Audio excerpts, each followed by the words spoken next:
हरि अनंत हरि कथा अनंता कहियम सुनियम बहुबीथी सब संता रामचंद्र के चरित सुहाए कल्प कोटि लगी जाहिम न गाए। नमस्कार, fastest information platform gangs of media में आपका स्वागत है और मैं शिवानी पंडित हाजिर हूँ खास दिन की खास खबर के साथ। सर्वप्रथम आप सभी को विष्णु जी के 7वें अवतार प्रभु श्री राम के जन्म दिवस की हार्दिक शुभकामनाएं। दोस्तों, पिछले साल की तरह इस साल भी कोरोना के चलते हमें रामनवमी अपने अपने घरों में कैद होकर ही मनानी होगी। पर क्या आपको याद है कि पिछले साल लॉकडाउन के दौरान रामानंद जी सागर द्वारा निर्देशित रामायण का प्रसारण किया गया था। हम सभी ने देखी, कुछ ने समझी, कुछ भक्ति में लीन हुए तो कुछ ने ढेरों मीम बना डाले। पर आज रामनवमी के अवसर पर हम आपको राम जी के एक ऐसे नन्हे भक्त से मिलवाने जा रहे हैं जिसने रामायण के विचारों को अपने जीवन में अर्पण किया और बालमुखी रामायण के रूप में प्रभु श्री राम को अपना छोटा सा समर्पण दिया। हम बात कर रहे हैं भारत के दिल में बसे सबसे स्वच्छ शहर इंदौर के लिटिल चैंप अवि शर्मा की। आपको जानकर हैरानी होगी कि अवि मात्र 11 साल की उम्र में एक एक्टर, एक एंकर और एक ऑथर हैं। उन्होंने हाल ही में बालमुखी रामायण लिखी है जिसमें उन्होंने रामायण को लयबद्ध तरीके से संक्षिप्त में 250 छंदों में लिखा है। आज इस वीडियो में हम आपको इसी नन्हे कलमकार से मिलवाने जा रहे हैं, तो इस वीडियो को अंत तक जरूर देखें। आइए बिना देरी किए सबसे पहले जानते हैं अवि के बारे में। एक एंकर, एक्टर, कलमकार, कहानीकार और एक प्रेरक वक्ता, इतनी सारी कलाएं किसी एक व्यक्ति में होना अपने आप में ही एक बड़ी बात है। पर मध्य प्रदेश के इंदौर शहर का अवि मात्र 11 साल की उम्र में इन सारी कलाओं का धनी है। अवि का IQ लेवल 161 है, जो कि एल्बर्ट आइंस्टाइन से भी अधिक है। वो कई धारावाहिकों और विज्ञापनों में काम कर चुके हैं। इतनी छोटी सी उम्र में ही अवि के नाम 3 इंडिया बुक ऑफ रिकॉर्ड्स दर्ज हैं और उन्हें exclusive world record, pride of India award, national excellence award और इंटरनेशनल आइकन अवार्ड 2021 जैसे कई सम्मानों से सम्मानित किया गया है। 15 से ज्यादा विज्ञापनों में काम करने वाले अवि अंतर्राष्ट्रीय ओलंपियाड में कई मेडलों के विजेता हैं। वर्तमान में अवि एक online show celebrity corner with Avi के होस्ट हैं, जिसमें वो उन लोगों का साक्षात्कार करते हैं जिन्होंने समाज में कुछ योगदान दिया हो। अवि अपने नाना जी को अपना आदर्श, अपना प्रेरणा स्रोत मानते हैं। इन सब के अलावा अवि एक मिशन पर है और इस मिशन का नाम है मिशन संस्कार, जिसके तहत वह बच्चों को सनातन धर्म और पौराणिक कथाओं द्वारा हमारी भारतीय संस्कृति की ओर जागरूक करने का प्रयास करेंगे। बालमुखी रामायण भी इस मिशन के प्रति उनका पहला कदम है। इतनी कम उम्र में ऐसे मिशन के बारे में सोचना ही अपने आप में एक बहुत बड़ी बात होती है और ऐसे में अवि का ऐसे मिशन पर काम करना इतिहास को रचने जैसा कार्य होगा। आइए अब अवि की जुबानी ही जानते हैं कि उसे बालमुखी रामायण लिखने की प्रेरणा कहाँ से मिली।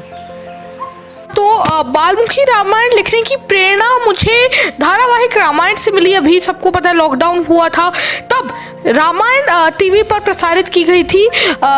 तो जब मैंने उस रामायण को देखा तब मुझे बहुत ज़्यादा उससे इंस्पिरेशन मिली, क्योंकि रामानंद सागर जी की जो रामायण थी उसमें अरुण गोविल सर ने साक्षात राम जी के दर्शन करवा दिए थे।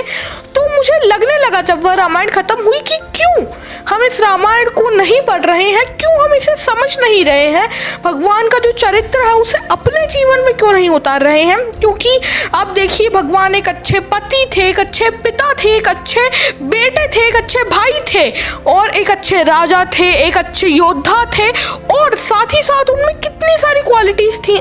पेशेंस सीख सकते हैं उनसे, हम उनसे ओबीडियंसी सीख सकते हैं और साथ ही साथ बहुत सारी वैल्यूज हैं, ब्रेवरी, लीडरशिप, एंगर पर कंट्रोल। तो मुझे लगने लगा कि क्यों हम इसे अपने जीवन में नहीं उतार पा रहे हैं।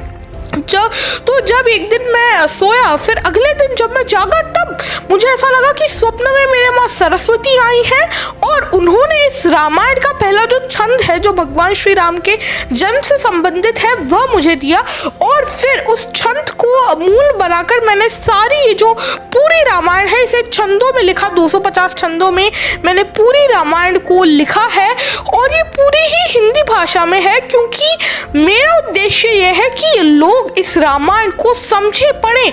और रामायण को लोग क्यों नहीं पढ़ते, 2 बहुत ही इंपॉर्टेंट रीजंस है। कि पहला रीजन तो लोग रामायण को देखकर ही घबरा जाते हैं कि अरे इतनी बड़ी रामायण है, हम कैसे इस रामायण को पढ़ पाएंगे, क्योंकि वाल्मीकि जी के रामायण में 24,000 से ज्यादा श्लोक हैं, तुलसीदास जी के रामायण में इतनी चौपाइयाँ, इतने दोहे हैं, लोग बिल्कुल नहीं पढ़ पाते।